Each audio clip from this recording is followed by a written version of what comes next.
Welcome into another edition of the Commitment Issues podcast. I'm Woody Womack, joined by Rob Cassidy. Rob, we've been battling our landscapers this morning. Must be nice to have somebody to come do your lawn. How's it going down there in Miami?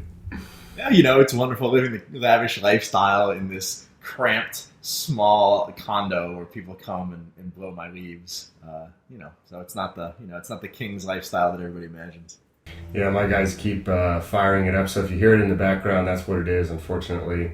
Nick will do his best to edit it out, but we're kind of stuck with it for a little bit. It's usually me, right? Like, it's usually because of my location, either the yard guys or I live by, the hospital in kind of metro Miami where there's always sirens that Nick has to edit out. So today, maybe it's your turn to ruin this.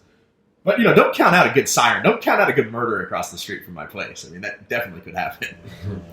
So, exactly. We'll start with someone who's been murdering it on the recruiting trail. LSU, 6 commits now in the last month. They reach into Mississippi, one of your states, and grab a commitment from Sadiq Charles. Kind of an offensive, defensive line combo. Might as well rank him as an athlete with his versatility. What's been your take? What's happened with Charles is that he's not really, he's only played like 3 games ever at offensive line, which is where LSU's taking him. But who am I to second guess Les Miles? I'm sure to see something in them. At a larger whole, it's interesting because of what happened with them last year, right? Everybody, Les Miles was as good as fired if you listen to, reporters on Twitter. He had mentally moved on from LSU, or LSU had mentally moved on from Les Miles. And, come to find out he sticks around, and then the narrative becomes, well, they want to fire him, which, is probably true on some level. So how is this going to affect him on the recruiting trail? And it seems like the answer is little to none. You don't know what he would be doing had that situation not occurred. I think it's hard to, kind of prognosticate, what would be happening. But they seem to be doing just fine. They're definitely not dragging their feet. They're definitely not Vanderbilting right now. They have commitments. They have good commitments. So Les Miles is resilient, if nothing else. Yeah, they end up, right now they're 9th in the Rivals team rankings. They've got a lot of commitments. I saw an article on our LSU site talking about how spots are actually filling up. And I think they are to a certain degree. I think you'll see, LSU strategies usually build up their class in the offseason and then kind of wait to reel in those big names from the state. There's plenty of uncommitted players from the state of Louisiana out there. Some of the guys they took recently, Aaron Moffitt, a 3-star defensive lineman from in the state, a nice addition, but not exactly a guy that they beat out, a ton of big-time schools for. Torrey Carter, who's a fullback, actually, who I saw play defensive line in a game last year. He's from here in Georgia, their first commit from that state. And the big name that Nick and I talked about, Austin Deculus, we had a little bit of debate on how to say his name. And then the big commitment, they got Stephen Guidry, originally from Louisiana. He's a wide receiver at the JUCO level. I think he was a huge addition. Not a lot of people talking about that. He was committed to South Carolina for a long time.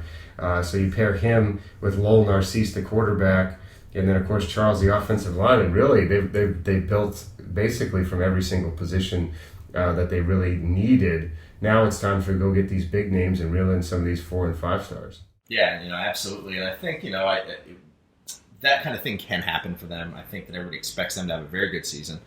The only way that this really falls apart is if, they take 2 steps back. But, they're projected as a team that can compete for an SEC championship this year, I think. Maybe that's not a departure from what you get every year with LSU, but I think people expect them to win a lot of games, and I think the class will grow. I think that's kind of how you end up landing these 4 and 5 stars. Is a lot of those guys narrow it down to 2 or 3, wait to see how the fall plays out, and even if they commit, you can still flip them depending on what you do on the field.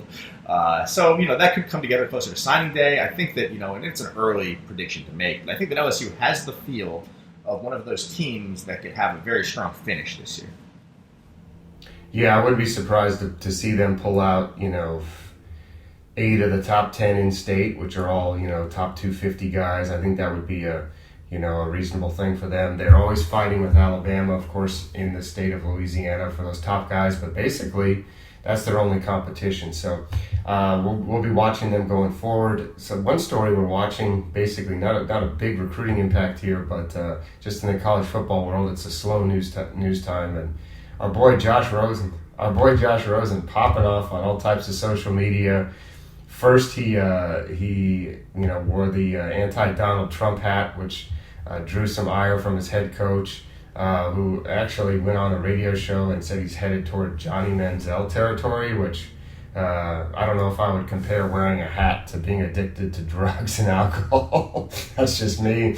The second thing he did, of course, yesterday, I think we're recording this on Wednesday, so UCLA announced their new deal with Under Armour to take over their apparel from Adidas, and it was for a ton of money, and he made a comment about how they're still amateurs. I believe it was on Instagram. I'm not sure. I think it got deleted, of course, like every other great social media post. And then he retweeted a few people as well. So what's your take on that? Rosen has a history of this. Adam Gorney, our West Coast / national guy, tells this great Rosen story where his high school coaches, when he was in high school, got a little bit bent out of shape with him because he did an interview in one of the LA papers where he was like, I call my own plays at the line of scrimmage, which apparently was either A, gross exaggeration, or B, not true at all, or at least the coaches disputed this, and they're all complaining about it to Gorney. But Rosen, when you've got this kind of talent, you can really get away with saying anything you want, right? And, guys like me and you love him for it. Like, this is, the kind of guy I like to cover. This is the kind of guy that I click with because it's more my personality. I've always liked Josh Rosen. My interactions with Josh Rosen have always been pleasant. He makes me laugh. And that's all I'm really looking for in anybody, is to make me laugh. And he continues to do that. So I wish nothing but the best for this guy. And I hope he pops off more because, it gets even better when you're a guy popping off like this and a coach wants to discipline you, but he can't because you're too good. There is literally, outside of breaking the law or violating an established team rule, nothing Rosen can do that's going to get him benched, right? Like, this guy, he's got carte blanche. Well, and that's the interesting thing with him is, they didn't let him talk, right? He was kind of banned from talking to the media most of the year, wasn't he? And I guess they were worried he would say something, which maybe if you're a coach you would deem stupid. You and I would say interesting. I mean, I think, a college athlete having an opinion on, amateurism and stuff like that is interesting. I don't know if I need to hear for his political stance. I don't know if I'm too super interested in that. But if a quarterback, especially a guy who probably could have taken money if he wanted to go to several schools across the country, if he has an opinion on the lack of funds, especially considering he's seen the backgrounds that a lot of these players come from and how their families could use money. If he has an opinion on it, that's his right, and more as a former NFL guy, and I just don't think he likes not necessarily having control over Rosen. But he knew what he was signing when he signed Josh Rosen. Josh Rosen has always been Josh Rosen. This isn't like he got some clout because he had a good freshman year and now he's this different guy. This is the guy that I met as a junior in high school. And we've had this conversation on this podcast, actually, where I've talked to you about how much I like Josh Rosen because of this very reason, because he is so outspoken, and because he just doesn't really care much about public persona or whatever. You're going to get unfiltered Josh Rosen every day. And, there's something to be said for that. We in the media complain that athletes are boring and rehearsed and boiled down. But then when they speak out of turn and say something interesting, we're the first ones to jump on them, So we can't really have it both ways. And, I'm Team Rosen in almost anything. I'm a little bit bummed they made him take the hot tub out of his room. I just think he's a really interesting athlete and somebody that I'd like to read about. I'm with you there, and I think the better he gets, the better it's going to be for all of us, especially in the media, giving him an opportunity to come out and speak his mind. And he's funny, he's sarcastic. We saw it, him and Trent Dilfer famously beefed, which really, scored him a ton of points for me because, talk about someone who takes himself way too seriously. Trent Dilfer really falls into that category. Yeah, you want to talk about total opposites. You put those two together, you get Dilfer, who bestows the values of grit and other traits that don't really exist. Really wants you to be good at chalk talk, whatever that means. I don't know why you can't just say really good at talking about football. I guess it sounds more coachly if you say chalk talk. And Rosen dismisses all of that as fake because it is fake, and is not afraid to kind of challenge him on that. And he did not like that, did he? Well, no, he didn't. He famously, I believe ESPN dropped Rosen considerably in their rankings. He finished in the 60s or something like that because he wouldn't take it from Dilfer. Yeah, because he wouldn't buy in. So, of course, we had Josh number 2. Probably should have had him number 1. in retrospect, but that's overall in the country. But so anyway, I think he's going to be fine. I think he's going to be a guy that ends up, going on and having success at the next level, and has a ton of endorsements and everything like that. So big time. Really hoping we get to see him on Dancing with the Stars one day. Yeah, that's the goal. Hopefully, who knows, that show will still be on. So we wanted to move on, talk a little bit about Miami, one of our biggest listener groups. So we obviously want to get the Hurricanes in every show if we can, since everybody likes to hear our voice down there in your neck of the woods, Rob. It's interesting because Miami's off to a good start recruiting in terms of numbers. It goes to be debated. Last year we saw them load up on commits early. A lot of those guys didn't end up sticking. Obviously there was the coaching change.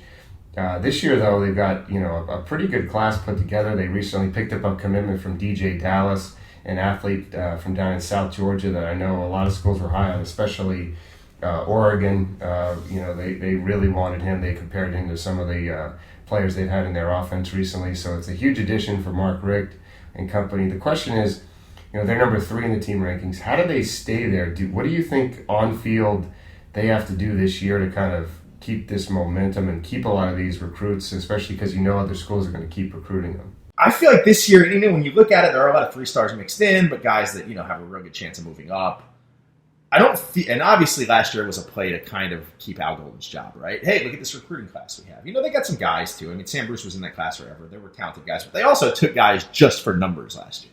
And I feel like the guys that they have in this class are a little bit more talented as a whole right now. They're guys that other schools will come after. And that kind of brings me back to what you were asking. I think, they've got to do something. It's not obviously your first season as a head coach, and a head coaching regime is never a, must compete for an ACC title kind of thing. Nothing's going to happen to Mark Richt if he doesn't. But I think in order to start stealing back some of that momentum from Florida State, which they need to, that's definitely the biggest threat to Miami right now, is all the recruiting momentum Florida State has built with the national title and with the Jameis Winston winning the Heisman Trophy. And this and that. They've really got to put a dent into that. I think 8 games is a way of showing, all right, we've won 8. This is the trajectory we're on. It's on the way up. Rick already has an established name, so that plays into it. I think if you can win 8 with a coach that has an established successful past, then you show a trajectory where it's enough to maybe start denting into that foothold that Florida State is starting to create in South Florida and in the state in general. Yeah, and that's going to, I think they can have a big year. I mean, the ACC, obviously, you have Clemson and Florida State at the top. Louisville also in the mix as a team that a lot of people like. But, bringing back Brad Kaya, I think, really helps. And I think you need a good season. I think you need, I think you had said 8 to 10, I think, is the number you're shooting for. There's big expectations down there. There's talent on the roster. I'll tell you what, Woody, if they win 10, there's going to be, that recruiting class is going to take, a bump in the right direction real quick, I think. I think that if you're Miami and you're located where they're located, and you have Mark Richt, who has the name, and you go out and you win 10 games in his first season, everyone's jumping on board. They're going to flip some guys that you would not expect them to flip. I think 10 would set this program up for something, I think, something special maybe down the road. Yeah, so we'll be watching that, but you talk about Dallas. He's another holdover from. He was actually committed to Richt and Company at Georgia. A guy from South Georgia, which is honestly, Brunswick, Georgia is right across the state line from Florida. It's not much farther than it is from Athens. I mean, I think it's about 4 hours to get to Athens, maybe 6 to get to Miami. So a lot of people think, oh, great job by them stealing somebody from Georgia's backyard, but. It's relatively close. That's a fertile area for talent. Yeah, and I like the addition of Dallas. He's a quarterback. He could play wide receiver. He could play DB.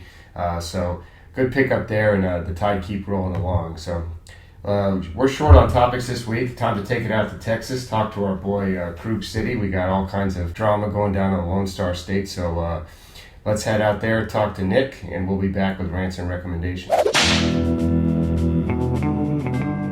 All right, it's time for the segment that everybody loves, the Texas Roundup with Nick Kruger, our Texas analyst. Nick, we heard you found a new grocery store out there in Texas. Everything's going well. You've been finding some talent as well? Guys got to eat. And out here in Texas, I'm working up a big Texas appetite. Yeah, well, luckily you got a lot of Diet Dr. Pepper to wash it down with. But we've had all sorts of controversy going on in the state of Texas. Fan bases getting angry at you, and of course Bob Lee, all over the case with what's going on at Baylor with Art Briles and everything. Of course, we don't want to get too much into the big details of that, but there's been a lot of Title IX discussion over some Baylor players getting into trouble with the law over sexual assault charges and allegations. The question we have is, how does it tie into recruiting, especially considering, the Baylor president looks to be on the way out if he's not already, and will it affect Art Briles? Will there be a new coaching staff, in Waco in the months to come? So what's been your reaction to the news, and have you had a chance to talk to any kids about it? From my perspective, looking at all the things that happened, it was with football players, but at the core of the story. But I think in general we've seen a lot of coverage about sexual assault on campuses across America, and that's not unique to just football programs. And I think the stuff that goes on with that, and it's not because it's Baylor or any other school in particular. I think that transcends, what it, what the reach of the NCAA as an athletic committee should be looking at. I mean, that's criminal. Those are criminal offenses that we're talking about, and something that in Baylor's case had to do with breaking federal laws. I think I saw somewhere. So you're talking about much higher powers likely getting involved in broader strokes than just what affects the football team. And I wouldn't. I'm not trying to be controversial by saying I don't think anything should happen in terms of sanctions to the football team. I'm just not sure. I'm just not sure if the football place is the way to hit it, even though the players involved were football players. If you get them off the team and address it that way, I think you take it from there. I don't know what the right answer is, really. Yeah, it seems obviously there seems to be a culture there. The question is, I guess I'm trying to figure out. I looked at the New York Times 9 hours ago, said that Baylor's still the president there, despite a former Rivals employee reporting that he's out. So he'll probably be gone if he's not by the time this comes out. The question is, does the new guy come in and want to start clean? I mean, does the athletic director go? Does the coach go? From a recruiting standpoint, we've seen Baylor recruit at a pretty high level over the past few years, especially considering what they've been able to do on the field. They've been in the mix for the national championship each of the past few years, just missing out on the playoff. I really think that he could get fired. I mean, our boy Jalen Rose has said it when Bob Lee's talking about you. It's not good. And, you don't want, when you get jammed up, don't mention my name. And this is a situation where Art Briles is kind of at the forefront. We've seen a lot of, actually other fan bases in Texas as we were perusing the message boards on various sites. Seems like everybody's interested in the story and what the repercussions are going to be. We're seeing a similar situation with Alabama and the SEC. I just, I really, I don't see him lasting. I'm going to be honest with you, Nick. If I was predicting right now, I would say, and of course I watch a lot of Outside the Lines, but yeah, I really think that they may end up, in a situation where they're trying to find a new coach, and at this time of year, that would not be ideal, especially for recruiting. That could be, and I think from a public perception, regardless of what I think or what other people at the university think about Art Briles's, involvement with covering things up, or if it fell to him, or how high it went up the chain. We see things happen like this, and it just creates a bad cloud that you probably just couldn't recover from, as in the PR sense as a head coach. So Baylor might be looking to change pace there. I haven't seen what the reaction is going to be as far as he goes. I know we were talking earlier. I was at the Bishop Dunn spring game last week. Baylor coaches were there looking at 4-star cornerback Chevin Callaway. So they're still hitting the road, and they're still, I guess by all appearances, handling things until until they're told to do otherwise the way that they normally would. And Baylor is in a situation. Well, the other Texas fan bases are involved because there's a big fraternity of Texas football teams all in the same conference there, and they're all hoping that that this negatively affects Baylor, just so it positively affects their own team, I'm sure. So we'll have to see what the shakeout's going to be. Obviously, this is still something that's developing, and something that's that the reporting is coming from more higher authorities than me. So we'll just have to wait and see what's going on. I think either way, if there is a new president, I mean, I'm sure that search will take a while.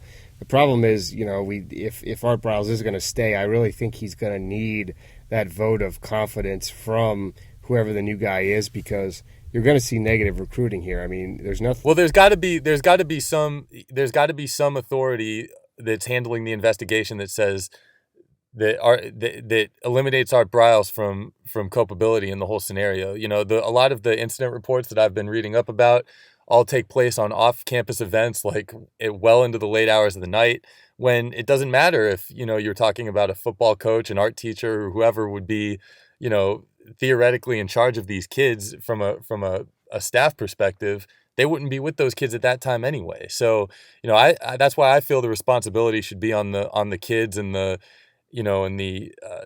punishment dealt by the university in general, more so than the football program itself. But it's like I said, I mean, if the PR image can't recover from that as a head coach, then you're just going to have to change directions. Yeah, I think the issue is that some of these players that were brought in, I mean, a guy like Sean Oakman, who had a past incident at his previous school, I think that's where the red flags came up. There was a player who transferred in from another school. I think it was Boise State, and the allegation was that Chris Peterson and Art Briles had talked or hadn't talked about what happened with him at Boise State and why he got kicked out of there, why he was leaving. And so, when you bring in guys who have a checkered past and then they get in more incidents, that's an issue. And then the whole culture around the team, if that stuff was covered up or anything like that. So it's obviously a hot button issue. I mean, like you said, you and I don't know all the facts, and far be it from us to pass judgment. I just think it's a tough situation. Yeah, we saw with other schools where controversies like this pipe up. Even Butch Jones at Tennessee, where they're under a Title IX lawsuit as well for a couple incidents. I think it hurts. I mean, I think Tennessee's clearly sticking with Butch, but without a president in place, it's tough for somebody to give Briles the vote of confidence you need. They've got a quarterback commit in Kellen Mond, who is a top 250 guy that a lot of people like. He's Auburn's number one target as well. So this will have repercussions. It's just a matter of, how does it play out? I think that's what we really need to be watching as things move along. So that's definitely a situation we'll be following. A heavy issue. We don't want to take it lightly here. Just tough for us to discuss without really knowing what's going to happen. So another team in the state of Texas picked up a commitment this week. TCU, they seem to be doing pretty well on the recruiting trail, at least, especially compared historically to what they've been able to do recruiting-wise. They get a commitment this week. Tell us a little bit about him, Nick, and what do you think their momentum is on the recruiting trail, especially considering the seasons they've had over the past few years? Well, the guy that committed today was three-star defensive lineman James Lynch out of Round Rock, so just a little bit north of me here in Austin, and a guy that I haven't seen play in a live game, but somebody I went out to and talked to last week.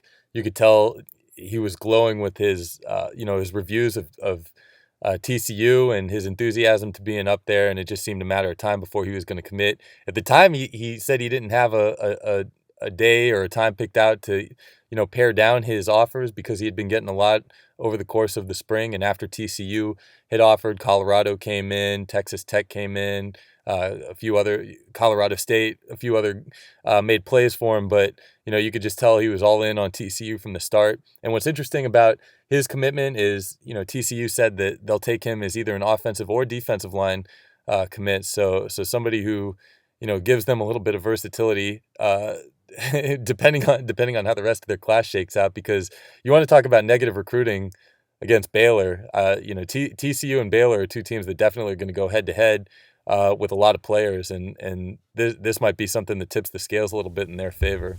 Yeah, they have 4 commitments now in the class, of course, led by Sean Robinson, a personal favorite of yours, quarterback from DeSoto, and then Wes Harris, a 4-star offensive lineman. So, they're number 39 in the team rankings right now. I think, obviously, that'll go up depending on what they can do. They finished last year 22. The key for them is to make sure they keep building on that momentum. You've got a quarterback, you've got the marquee guy in the class. Now they need to build on it going forward and have him being out there recruiting. Of course, we expect him to do plenty of that with him being, a marquee name and a guy that a lot of people already know of. So I guess that wraps it up for us. Not a whole lot else of Texas talking for us to do. It's the quiet time, but satellite camp's heating up. I know we're both looking at our schedules. It's going to be hectic. You're going to be bouncing around to a bunch of them there next month? Yeah, I was just looking at my calendar today, and it's really a situation where I need to get my hours of sleep in now in advance, because it's definitely going to be a pound the pavement scenario for me coming up next month, especially following the 5-star challenge that we have.